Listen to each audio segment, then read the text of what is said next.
Découvrez un extrait exclusif de ce livre audio et profitez d'un essai gratuit sur Audible via le lien dans la description.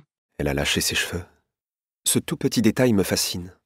Il tombe en cascade sur ses épaules, désordonné, mais terriblement sexy, alors qu'elle ondule sur le bar, juste à côté de Candice.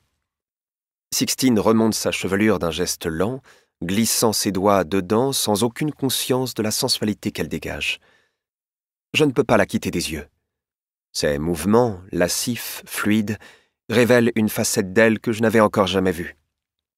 Elle est déconnectée, libre, les lèvres étirées par un sourire joyeux et ravageur. Un remix de Guetta explose dans les enceintes, et Candice pousse des petits cris enthousiastes. Les deux filles, complices, se collent dos à dos, synchronisant leurs mouvements. Leurs doigts s'entrelacent un instant, et elles descendent lentement, leurs hanches roulant au rythme de la musique, avant de remonter tout aussi sensuellement. La lumière stroboscopique accroche leur corps, les transformant en un tableau hypnotique, presque irréel. Je crois que je ne respire plus. Je sors soudain de ma contemplation, dérangé par les sifflets et les acclamations d'une bande de mecs sur ma droite, qui me gonflent prodigieusement. Déjà que, ce soir, faut pas trop me chercher. Sans savoir vraiment pourquoi, je fonce vers le bar, attrape Sixtine par la taille et l'incite à descendre. Je m'attendais à ce qu'elle m'engueule, qu'elle me dise qu'elle n'a pas besoin de mon aide.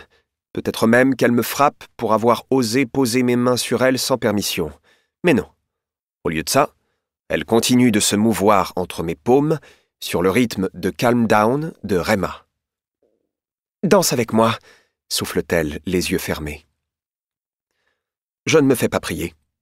Elle se presse contre moi et passe ses deux bras autour de mon cou. Mes mains migrent dans son dos et mon nez dans ses cheveux. Je n'ai pas été aussi proche d'elle depuis la sortie en mer. Cette fois, je profite à fond de son parfum léger de vanille, avec un je ne sais quoi de plus chaud et sensuel, une odeur de peau caressée par le soleil. Elle sent la douceur et l'intouchable. Ses mains s'accrochent à mes épaules et ses hanches roulent lentement contre moi. Elle sait exactement ce qu'elle fait. Mon bassin rejoint instinctivement le mouvement. Mon self-control est déjà mis à rude épreuve. « Baby, calm down, calm down. Baby, calme-toi, calme-toi. Girl, this your body put in my heart for lockdown. Chérie, c'est ton corps qui a verrouillé mon cœur. » Je sens la chaleur de sa peau à travers le tissu fin de sa robe. Mes doigts caressent son dos et j'ai envie de glisser plus bas, de découvrir ce que je ne devrais pas toucher. Sa façon de bouger, de se fondre contre moi, c'est un appel, et mon corps entier répond à la provocation.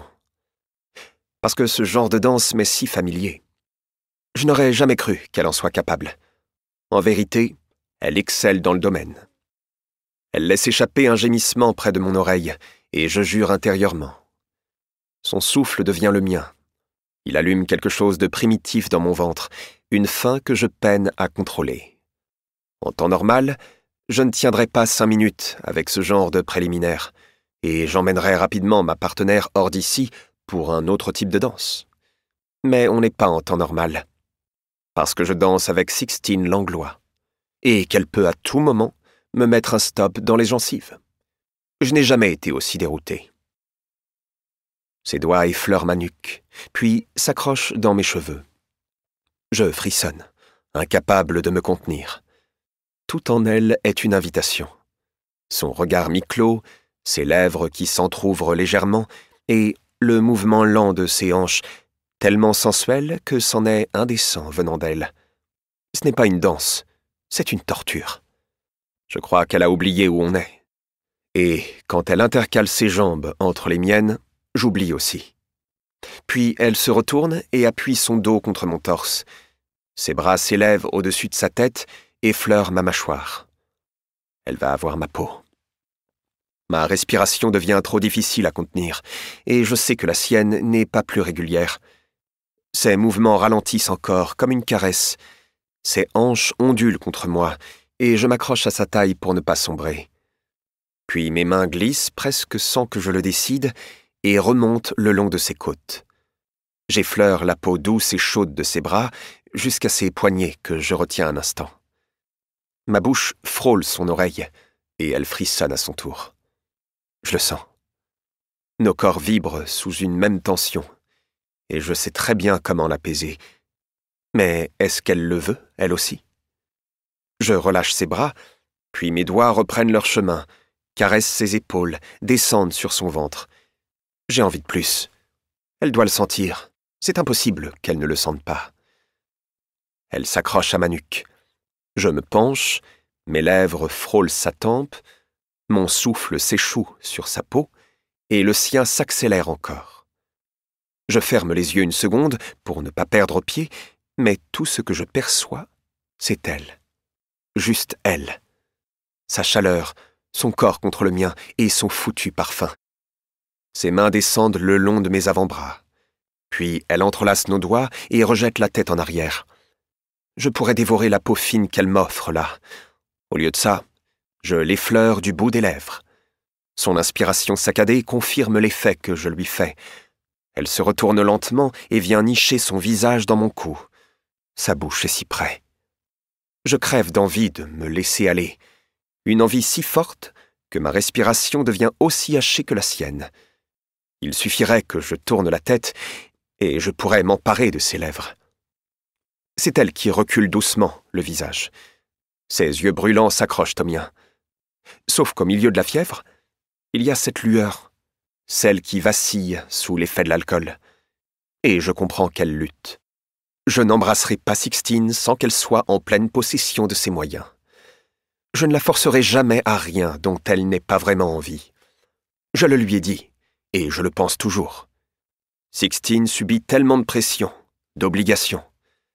Même si là, la tension est en train de me cramer les neurones, je serais le roi des connards si je saisissais l'occasion. À contre-cœur, je me décolle d'elle. J'inspire et expire lentement et m'inflige 2 ou 3 gifles mentales comme sur le ring. Mon propre self-control m'émerveille et me frustre prodigieusement aussi. Sans lâcher Sixtine, je tends la main vers Candice pour l'aider à descendre à son tour. Je pense qu'il est temps de rentrer. Je crois que Sixtine a un peu abusé de la pina colada. Ça c'est sûr, ricane Candice un peu ivre elle aussi. Elle jette un regard à Sixtine qui continue d'onduler complètement déconnectée. Elle danse comme si elle était seule au monde, un sourire béat sur les lèvres, chantonnant par-dessus la musique. Le sourire de Candice s'efface brusquement. C'est pire que ce que je pensais. Si ses frères la voient comme ça... Elle n'a pas besoin de finir sa phrase. Moi non plus. L'écume, annonce Candice. Elle y dort parfois. Elle a une chambre. Il faut juste qu'elle prévienne et rassure Ambroise. Candice explique le plan à Sixtine pendant que j'appelle un taxi. Tu vas y arriver, Sixte? Tu dis quoi, Ambroise? Que je passe une excellente... une soirée formidable, s'exclave Sixtine.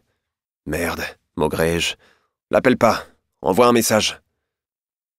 Candice l'aide à bidouiller un message cohérent sur des commandes qu'elle a oublié de valider avant minuit, qu'elle doit repasser au bureau et qu'elle dormira sur place. Le taxi arrive, et lorsque Sixtine tente de monter à l'arrière, elle se prend les pieds dans le seuil de la portière. Bordel, mais elle en a bu combien? Grommelai-je en la rattrapant. Je sais pas, j'ai pas compté. Je suis pas sa mère, répond Candice.